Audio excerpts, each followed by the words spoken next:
Hey y'all, it's Ebony and I'm back with another video. And I know that you guys are used to me, calling myself 11 and stuff, but I no longer go by 11. It's strictly Ebony, my real name. And I will make a video about why I decided to let go of let go of 11.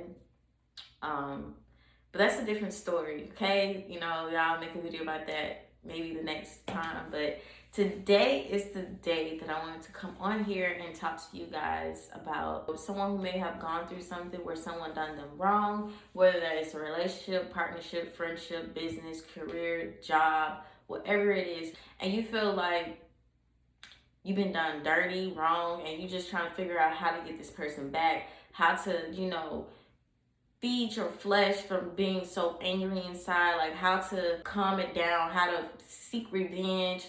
You may be feeling that way, but I'm here to let you know, let it go. Let God handle your battles. Understand that God is not a man that he will lie. God will protect you. He will vindicate you. Okay? He will bring justice. Understand that.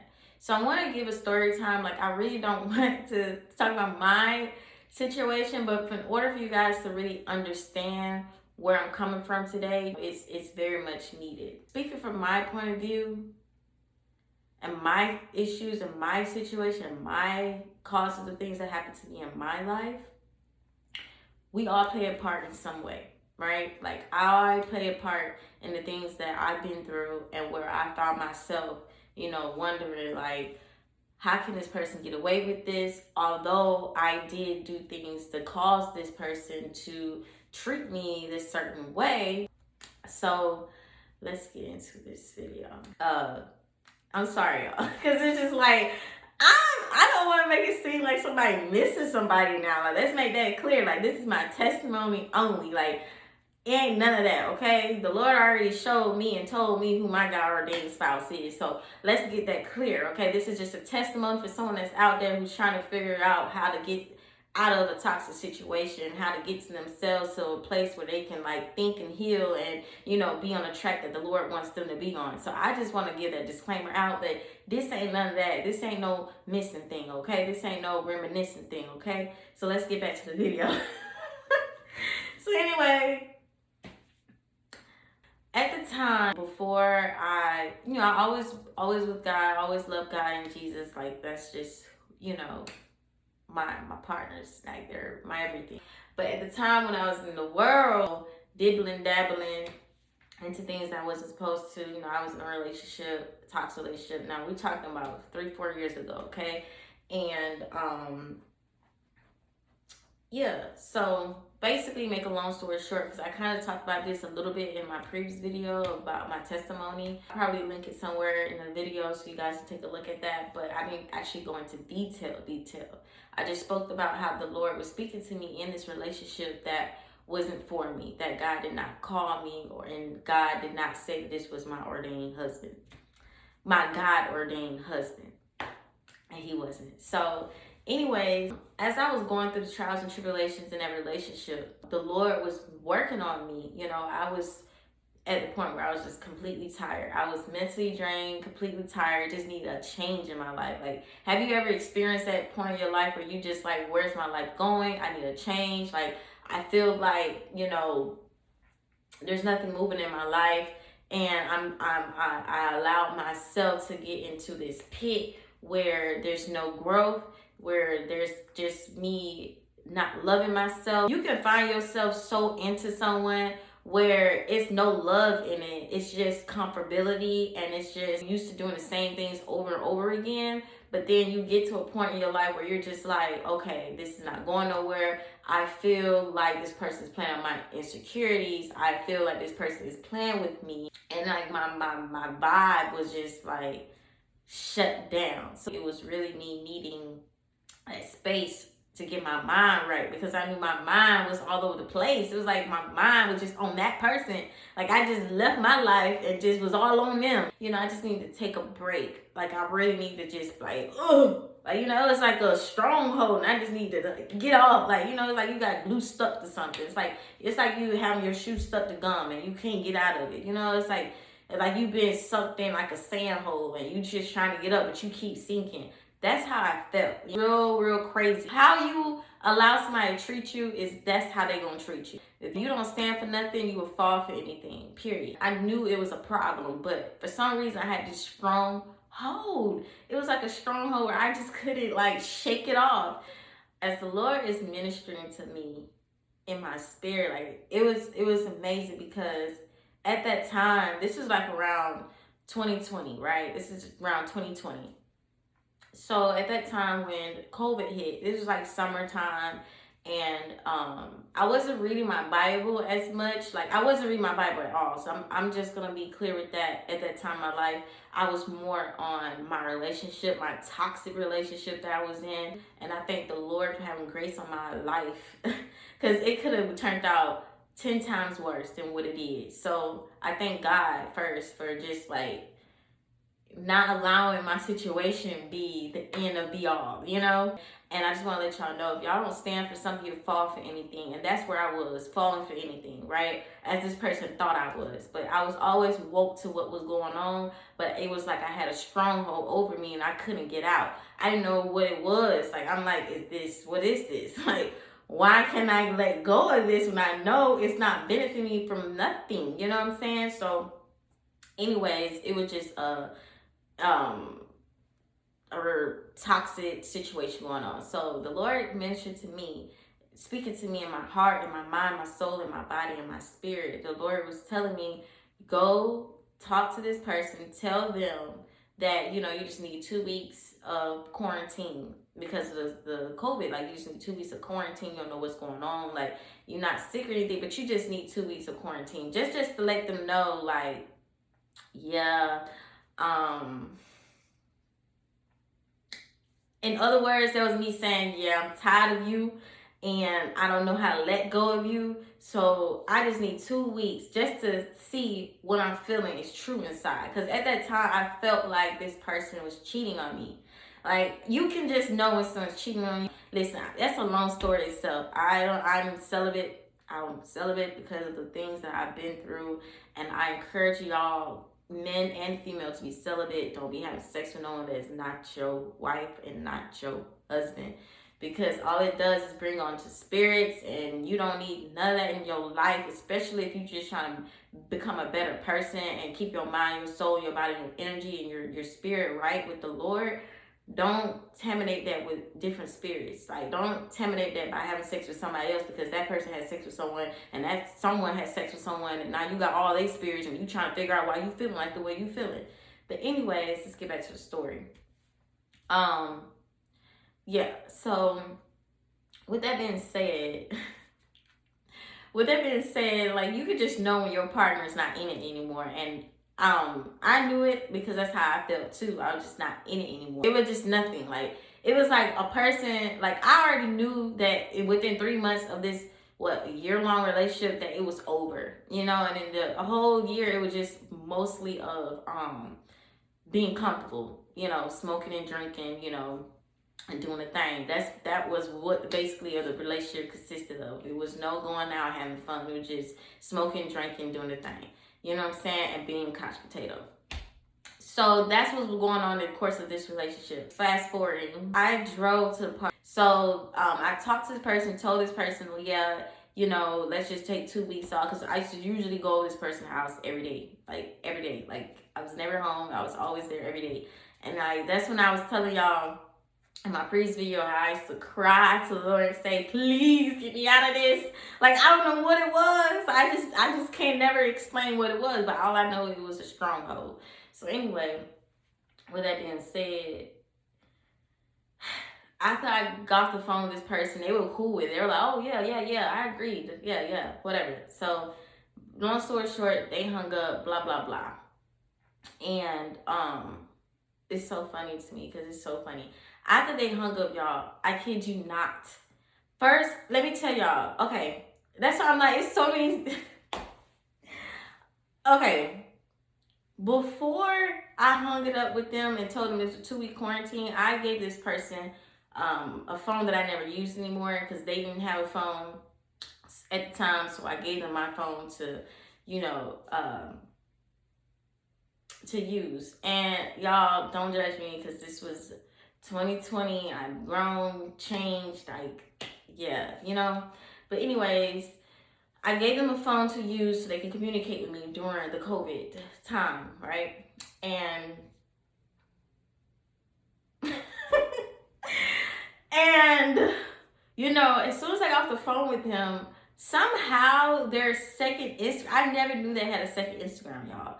So their second Instagram popped up on my phone, and this girl responded and said, oh, okay, we about to be over there, yada yada yada. And this was my at the time boyfriend's second Instagram. His Instagram popped up on my phone. And it was no way that could have happened in any other way. Like, I never knew he had a second Instagram. So I'm like, okay, yeah, this is definitely God talking to me. Like, his second Instagram popped up on my phone with a girl saying, yeah, okay, we about to be over there. Right after I got off the phone with him. So I called back. I said, so who is this girl that's about to come over there? Da, da, da. He's completely quiet. He's like, what? What are you talking about? Like, you know, and he's on the phone with his friends, and his friends, I guess he had me on speaker, or I don't know, he was on the phone with his friends was in the car while he was on the phone, and one of his friends in the background, I guess they thought I didn't hear. His friend was like, what you gonna tell her? What you gonna tell her, bro? You know, like, as if I just was deaf, you know. But at the end of the day, like I said, you stand for nothing, you fall for anything, and that person will treat you accordingly how you allow them to treat you, okay? So they thought I was retarded and stupid, so that's how I was being treated. And, you know, I thank the Lord for having grace on my life, boy, because I could have walked out there, you know, in a worse situation, you know. So fast forwarding, you know, it was hurtful to find out that this person, when I went over there to the place to confront the situation, you know, their friend was there, and their friend was saying, oh, yeah, that was my Instagram. That's not his. Yeah, I'm using his Instagram to communicate with the girls. So I'm looking at the messages, and the girl's like saying, oh, you know, 5 o'clock in the morning, she said, I'm about to come up, about to pull up. And then he, which was my ex, was saying, oh, okay, you know, make sure you bring some snacks. You know, they trying to, you know, do a little thing. So I'm like, so why are you at his house at 5? I'm asking the friend, so why are you at his house at 5 o'clock in the morning and talking to the girl on his Instagram account? And then I'm just literally looking at the friend, looking at me like, you know, now this is a lie. You know this is a lie. So he's looking at me like, you know, and I'm looking at him like, yeah, I know what's going on. And the ex is looking at me like, yeah, he was using my phone, bro. He was using my phone to talk to her. And I said, she that stupid? He was like, yeah, she that stupid. He just got to use my phone because the girl that he's talking to right now, he don't want her to find out. So he used my Instagram second account. And I was like, okay. Y'all, I kid you not. I went to this person's house right out, like maybe like a week later or something. I went back over to this person's house. It was just toxic. So a week later, I went back to this person's house, and I was just trying to, you know, do the same thing at the time, which was to, you know, smoke and stuff like that and speak to this person about the situation. It had to be like 10 or 9. I'm calling friends to see, hey, have you seen such and such? And they're like, no, we have not seen such and such. And I went to the family house. Their family said, oh, no, we don't know where this person at. And all because they knew where he was. He was with the girl that he was cheating on me with when I had seen the second Instagram pop on my phone. They were communicating. So he was cheating with her. He didn't come back to the house probably like 4 or 3 o'clock in the morning. And I was sitting there waiting, like, well, I wasn't sitting there waiting, but I was like asleep. I slept on their family's couch or whatever. So, gosh, I really don't want to talk about this. Oh my gosh. So I actually ended up staying over that person's house when they weren't there. Like, I was cool with the family, so I stayed at the person's house or whatever. And the person came home around like 3 or 4 o'clock in the morning. So I already knew what was going on. You know, I was already preparing myself. So then as we woke up or whatever, I told them it was over, it was done, period, point blank. They told me, oh, they fell asleep at their friend's house. And I was numerously trying to figure out where they were, but they were never answering their friend's phone because they didn't have no phone, first of all. Like, it was so bad, y'all. It was so bad. This is the end. So I go home or whatever, get my mind right, da da da da.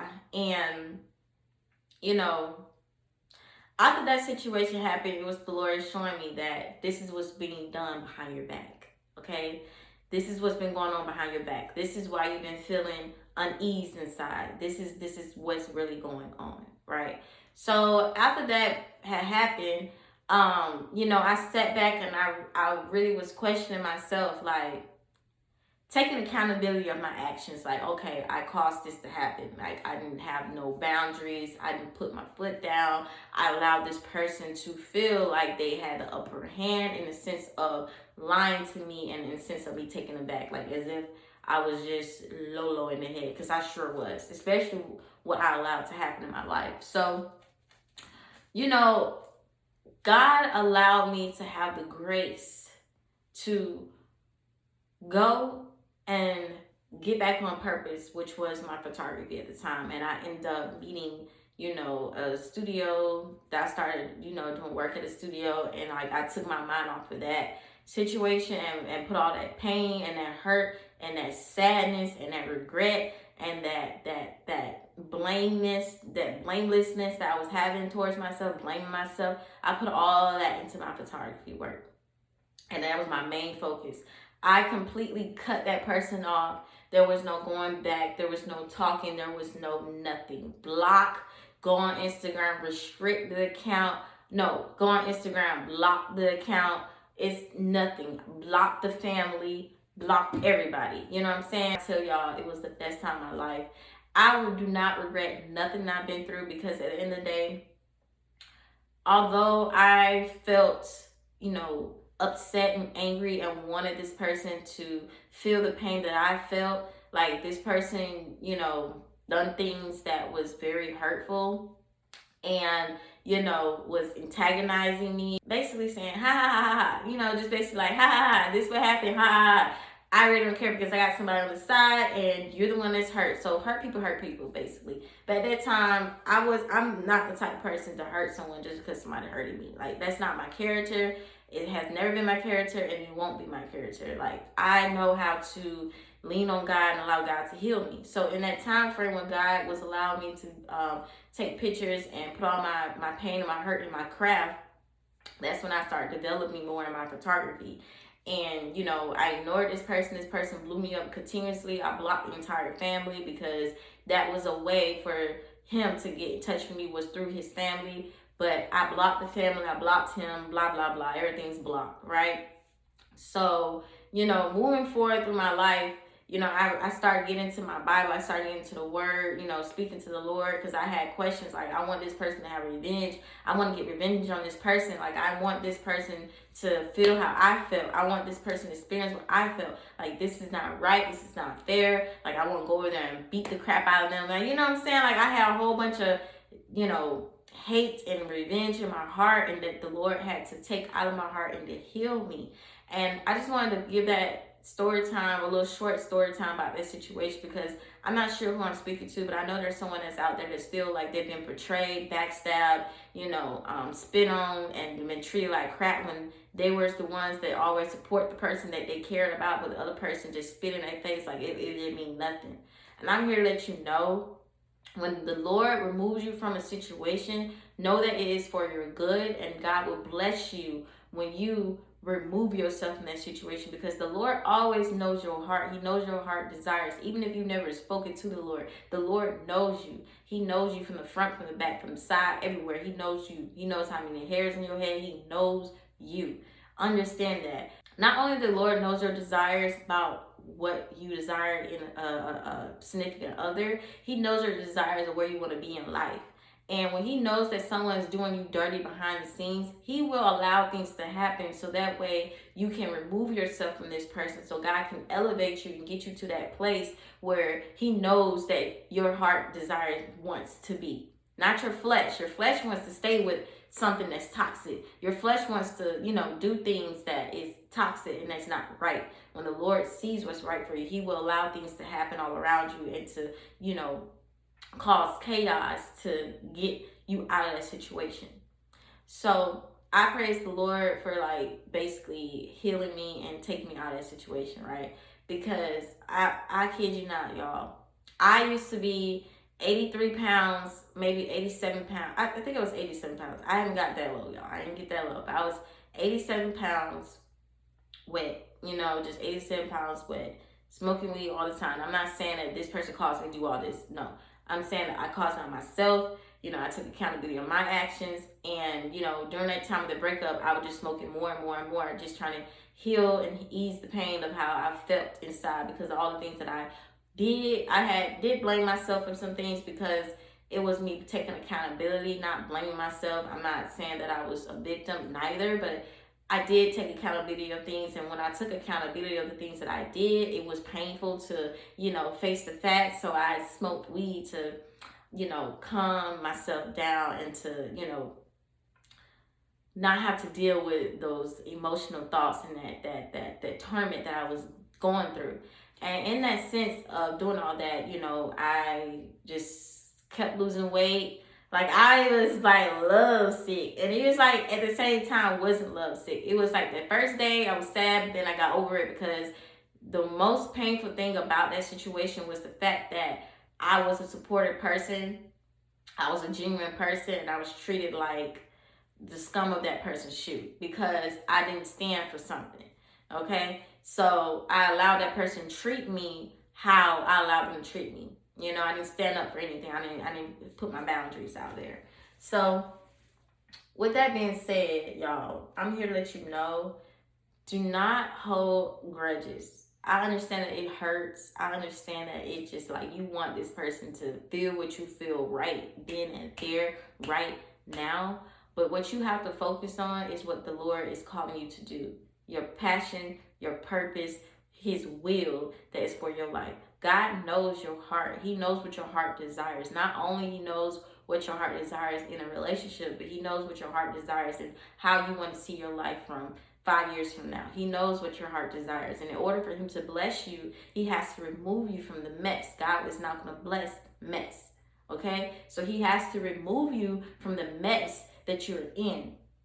And in order for you to be blessed, He has to heal your heart. He has to take you through a pruning season. He has to isolate you so He can get a relationship with you.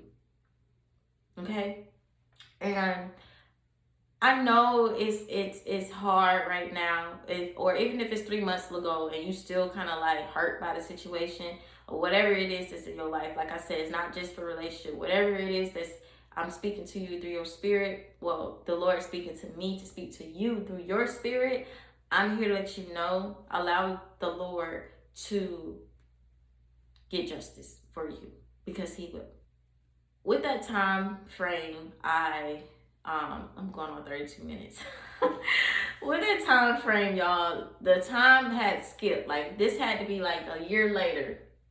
Within that year, this person was always calling me. And I never answered the phone. It was always blocked. Then they'll call me on no caller ID.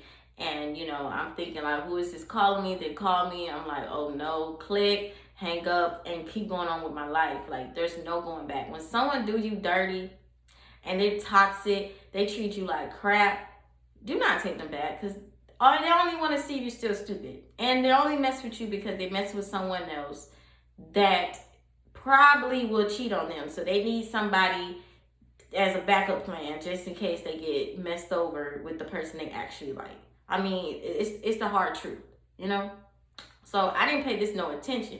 The Lord was ministering to me, healing my heart, healing my mind, healing my soul, healing my spirit, allowing me to focus on my purpose, what the Lord had for me. Because at the end of the day, God knows what I need to be in 5 years from now. He knows what I need to be. At the time, I didn't know. I just knew that I wanted to be healed. I didn't want to feel sad no more. I didn't want to, go through those things anymore. So, yes. So maybe a year later, this person contacts me again. I'm like, what is it? What is it? I don't have no grudges and no mistakes. I don't hold anything. I don't hold no grudges. This person calls me, and then at the time, I didn't know who number it was. It was another different number. This person would call me on a different number. So I answered the phone this time because I didn't know who it was. I'm at work. So I'm like, hello, da da da da. Then they're speaking. I'm like, oh no, what is this? You know, like I don't have no grudges or nothing like that. And they're telling me, you know, oh, you know, just trying to have a conversation and da da da da. I'm like, I'm at work. I ain't got time. What? Like, huh? So then I hung up the phone, continued to do my thing, and moved on with my life. This person calls again. Mind you, this person always calls, right? On different numbers. And even when I block the number, they still call off no caller ID. So this time this person calls off another number. This is like maybe 6 months later. Like, it'll be like long jump span. Like, what? And I'm like, oh my gosh, what do you want? Like, what is this? Why you keep calling me? Then they start telling me about how they done me dirty and how they talked about me, how they talked about me with their family. They basically just started telling me the truth. So why are you still on my phone? Like, there's nothing to talk about. Like, what are we doing here? It's been years, you know? This person calls me randomly. I think this was like around Christmas or November. I don't know if this was Thanksgiving or Christmas time. I don't know. But this person calls me. This is around last year. This is like literally last year. Around Christmas or something like that, or maybe it was December, and they called me and I was like, hello? Mind you, a different number. I said, hello? Then they're like, oh, you were right. And I'm like, what? Who? What? Who? Right? What? They're like, oh, you were right. The girl that I'm gonna be honest, the girl that you had found out that I was texting, I got her pregnant, and I ended up having a child with her. Yada yada yada. And you know, we've been riding with each other and stuff off and on, and she's been toxic, spitting in my face, yada yada yada. And then, you know, one time she been coming home 3 o'clock in the morning, and you know, she ended up doing me like how I did you. I just couldn't believe it. I snatched her phone because she was acting different. I ran to the bathroom and I saw all these pictures and all these dates that she was going with other men. You know, he was just saying to her like, such and such, which was me, would never have done this to me, and da da da. And I was just on the phone like, well, click. You know what I'm saying? It's nothing to talk about. Like, I don't care. Like, I'm not focused on you no more. Like, the day I left was the day it was over. Like, capiche, done. Y'all, when I tell you, I was like, wow. I was like, wow, this was not a time to gloat. This wasn't a time to even be happy, to be like, oh yeah, that's what you get. But you know, I didn't think none of that because I was already healed and I was already, you know, concealed and within myself, knowing who I was, knowing who I am. I just didn't care about, you know, the things that was happening to him. Like, I had no resentment in my heart. I didn't have no ill will in my heart. I didn't have anything in my heart that was wrong. And you know, God already was pruning me and healing my heart to be the person I need to be for my future husband. So I didn't care nothing about this person. Like, I didn't care what was going on with them. And it was just, God was allowing me to see how he gave justice on my behalf. The same thing that this man did to me happened to him. And I'm here to let y'all know that no matter what's going on in your life, abide in the Lord, meaning accept what is happening, give it to the Lord, give it to God, and allow God to fight your battles, because that's exactly what the Lord did to me. I gave it to God. I literally surrendered everything to God, and I asked God to heal the pain that I had inside. I asked God to heal my mind, my soul, my body, my spirit, and to not be that person for my husband, and to learn how to have boundaries for myself, and to learn how to, you know, not have love and trust into a person, but only have that love and trust into God, and to ask God to remove any insecurities from myself and be able to learn how to trust again, but not give my whole heart to a point where I didn't want to listen to nobody, and to a point where I didn't love myself. Like, I made sure that I asked the Lord to teach me how to always love myself and put myself first, to love myself enough to not allow another person to disrespect me because I want to be loved. Like, no, I'm not doing that. I prayed to God about that, and he has worked on me. He has pruned me within these 3 years after that situation had happened to me. As the time moved on, the Lord had, you know, prepared me and pruned me for my purpose, and also revealed to me my God-ordained spouse. So my mind was not on that man at all. I was like, bye, like whatever, like, it's done. So with that being said, y'all, everything I talk about is because of what I went through, and it's my testimony to whoever that's out there who was in my shoes at the time where they didn't love themselves enough to let go of a toxic relationship because they felt like they wanted to be with somebody, they felt like they wanted to have a family, they felt like whatever it was, and they felt like they had to do the most just so a person could love them. It does not matter what you do, okay? It doesn't matter what you do for a person. If they don't love you, they don't love you. You can't try to be a pick me for somebody to pick you, because they're not gonna pick you just because you're a pick me. If you don't have no standards, if you don't stand for something and you fall for anything, you're just gonna be in that pit by yourself, and they're gonna be going off with somebody that they actually want to be with, you know. And it's a tough pill to swallow, but please understand, when you just let it go, give it to God, God will have your back. He will make sure that your name will be justice. He will make sure that he will bring justice on your situation. Period. So I do want to get into the word. Y'all, have a word for you guys as well. And as the Lord was ministering to me, which is 1 Kings 21 through 1 Kings 22, I just wanted to go over how, and if you haven't read the chapter, I really encourage you to read it, especially if you're, going through something like this. The Lord will minister to you as he did to me. And at the time, as I said before, I didn't read my word. I'm sorry.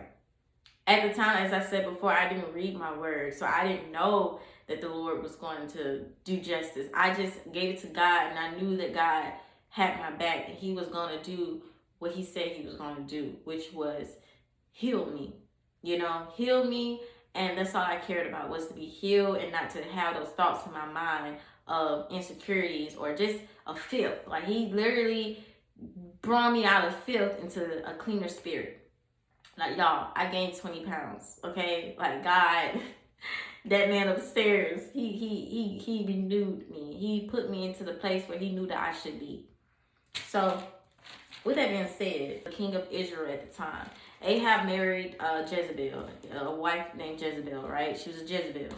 So Ahab got mad at Nahum. I believe his name was Nahum. He was like his neighbor, and King Ahab was like, hey, I like your vineyard. Let me have your vineyard since it's like next to me anyways. And then Nahum was like, no, I will not give you what my descendants have left for me. I will not do that. So King Ahab got upset, and he went home, and he told Jezebel. Jezebel was like, don't worry, we're going to get him. So basically what Jezebel did was wrote some fake letters in Ahab's name and sealed it with Ahab's name, and told the servants to stone and kill Ahab because of he cursed God, which was a lie. So basically Jezebel had lied and said that Ahab cursed God and to stone him, and they stoned him, and then dogs came to lick his blood and killed him. And Jezebel told Ahab, okay, now you can go ahead and take Naboth's vineyard then. So Ahab took Naboth's, how you pronounce it? Naboth? I think it's Naboth. I'm sorry, y'all. But he took Naboth vineyard. After Jezebel and Ahab done what they done and got Naboth killed, the Lord said, get up and go meet King Ahab of Israel. He told Elijah to get up and go meet King Ahab of Israel, who was in Syria. He is in Naboth's vineyard, where he is going to take possession of it. Tell him this is what the Lord says. Have you murdered and also take possession? The Lord says, in the place of where the dogs lick up Naboth's blood, the dogs will also lick up your blood. Now, boom. Years passed, right? Jehoshaphat was the king of Judah at the time, and he wanted to make an alliance with King Ahab, which was the king of Israel. They made an alliance with each other to go into war with Ramoth-Gilead. I think I'm pronouncing it right. But they went to war with them, in long story short, and before they went into war, they asked their prophets if that was what the Lord will was to do. And the prophet told him, yes, you can go ahead and do that. So they still wanted to make sure. They inquired a man of the Lord. And Micaiah told them, yes, this is what the Lord said. You will go and, he will hand the enemies over to you in the war. Ahab will die in the war. God was like, oh, he must have forgot what he did to Naboth. I did say that I would not cause destruction on his life in this reign, but I would do it to his son. But that doesn't mean that I'm going to let him off free. I'm not going to let him off free. I'm still going to show justice to Naboth. So this is 1 Kings 22, verse 13. The messenger who went to call Micaiah instructed him, "Look, the words of the prophets are anonymously flavorful for the king. So let your words be theirs and speak favorably." But Micaiah said, "As the Lord lives, I will say whatever the Lord says to me." So he went to the king, and the king asked him, "Micaiah, should we go to Ramoth-Gilead for war, or should we refrain?" Micaiah told him, "March up and succeed. The Lord will hand over the king." But the king said to him, "How many times must I make you swear not to tell me anything but the truth in the name of the Lord?" So Micaiah said, "I saw all of Israel scattered on the hills like sheep without a shepherd. And the Lord said, they have no master. Let everyone return home in peace." King of Israel said to Jehoshaphat, "Didn't I tell you he never prophesied good about me, but only disaster?" Then Micaiah said, "Therefore, hear the word of the Lord. I saw the Lord sitting on his throne, and the whole heavenly army was standing by him at his right hand and at his left hand. And the Lord said, who would entice Ahab to march up and fall at Ramoth-Gilead?" So one was saying this and another was saying that. Then a spirit came forward, stood in the Lord's presence, and said, "I will entice him." The Lord asked him, "How?" He said, "I will go and become a lying spirit in the mouth of all his prophets." Then he said, "You will certainly entice him and prevail. Go and do that." You see, the Lord has put a lying spirit into the mouth of all these prophets of yours, and the Lord has pronounced disaster against you. And then Ahab died in the war. So basically, Ahab tried to disguise himself as they went into war. He didn't want to look like he was the king. So he told Jehoshaphat to wear, royal attire so they can know, the people that they're going to war with would know that he's the king and not Ahab. Ahab tried to run off because he I'm not about to die in this war, but he ended up getting shot with an arrow through a man. So after he ended up dying, Kings verse 22, verse 37. So the king died and was brought to Samaria. They buried the king in Samaria. Then someone watched the chariot at the pool of Samaria. The dogs licked up his blood, and the prostitute bathed in it, according to the word that the Lord has spoken. Like I said, God is not a man that will lie. God is not a man that will change his mind. God will get justice. God will get the glory, period. So whoever that's out there that's sad, mad, depressed, and want vengeance, and whatever it is that you're going through, when you just give it to God and allow God to heal you, and allow God to renew your mind, renew your soul, renew your body, renew you, and to minister to you, and you just focus on God growing you and bring you out of that pit that you're in, God got all the other stuff in his hands. He's going to take care of it like he did for me. Okay? And this is not the glow or boost. This is just to show what the Lord had done in my life. God gets the glory of all the things that he has done for me. He has renewed me completely. Back then I was sad, mad, depressed, wanted to be like, la, la, la. But now I know why it had to happen, because now if it never happened how it happened to me, I wouldn't be on here speaking to someone else who needed to hear this word, to stop them from doing something that they would regret doing in the future. If you just let it go, give it to God, God will show his hand on your situation. He did it for me. He did it for me. Old dude called, said everything. Let me tell y'all something. A narcissist is not going to admit anything that they done. Even if you tell them what they did, they will play stupid. And when it's all said and done, that narcissist at the time made it seem like I was crazy, but admitted, yeah, I did this. That girl did everything that I did to you. She did it to me. That's just what it is. And I thank God, because my situation could have been worse. It really could have. But, I hope that this word had encouraged someone that was out there. And, I hope that it will really get you to understand that vengeance is the Lord's, not yours. God will make your enemies your footstool, not you. Give it to God, and he will get you right. He will get you right. period. And that is all, and I will see you guys next time.